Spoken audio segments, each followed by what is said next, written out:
Monsieur le président, monsieur le ministre, mes chers collègues, 80 000, c'est le nombre de victimes provisoires de cette épidémie et c'est évidemment à eux que je pense au moment de prendre la parole dans cet hémicycle. Dès les premiers jours de la crise, le Sénat a agi. Il a permis au gouvernement de prendre les mesures d'urgence qui s'imposaient. Nous avons voté ici, en responsabilité, l'état d'urgence sanitaire et 4 PLFR. Dans le but d'identifier des pistes d'amélioration des politiques publiques, notre Chambre a créé une commission d'enquête dont nous débattons aujourd'hui des conclusions. Et les commissions d'enquête, mes chers collègues, sont d'autant plus intéressantes qu'elles cherchent à être impartiales et à faire la lumière sur des événements passés. En l'espèce, à ce stade, nous manquons cruellement de recul pour tirer des conclusions définitives sur la gestion d'une crise à laquelle nous continuons malheureusement à faire face. La France, comme le monde entier, a subi les effets d'une pandémie qui nous a tous surpris. Certains pays, déjà habitués à ces épidémies, comme Taïwan et la Corée du Sud, je crois qu'il faut le préciser, Monsieur le Président, ont réagi très rapidement. D'autres, au contraire, ont pris plus de temps, comme les États-Unis ou le Royaume-Uni. L'OMS a elle-même tardé à tirer l'alarme sur cette urgence de santé publique. Les efforts que la Chine a déployés pour cacher les débuts de l'épidémie y sont sans doute en partie responsables. Ces efforts se poursuivent d'ailleurs et l'enquête sur les origines du virus menée en Chine n'est pas facile. Et on constate encore même le déni du nombre de décès dans cette République populaire. À l'heure où nous parlons, et malgré cette opacité, les pires scénarios ont été évités. Le séquençage du virus s'est fait en quelques semaines et un vaccin a été mis au point en quelques mois.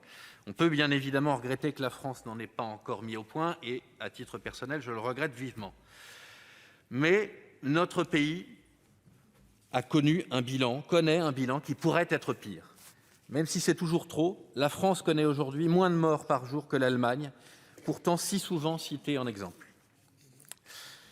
Il importe malgré tout de déterminer comment notre pays aurait pu faire mieux, comme se l'est proposé notre commission. Le premier sujet, évidemment, sur lequel nous avons travaillé, ça a été le sujet des masques. Ces protections qui nous ont cruellement fait défaut au printemps et qui sont encore aujourd'hui l'un des piliers de notre stratégie de lutte contre la propagation du virus. Le stock de masques de l'État a été fortement asséché au cours des dernières années, c'est un fait. Celui des FFP2 a presque été réduit à néant de 2011 à 2016. Celui des masques chirurgicaux a été amputé en 2018 de 86%. A posteriori, il apparaît évident que ces réductions ont sensiblement accru la vulnérabilité de notre pays. À en croire la tension sur le marché, nous n'étions pas les seuls à en avoir urgemment besoin. Bien sûr, il y a d'autres ressources qui nous ont également fait défaut, comme le curare et les respirateurs, mais ces pénuries ont été résolues plus rapidement. Au-delà de la conservation de stocks stratégiques et de la préservation de notre souveraineté, la coopération dans la résolution de la crise reste l'un des points d'amélioration majeurs. Il faudra qu'elle soit encore renforcée entre les pays européens. Au niveau national, la coopération a eu lieu entre les régions en matière de santé.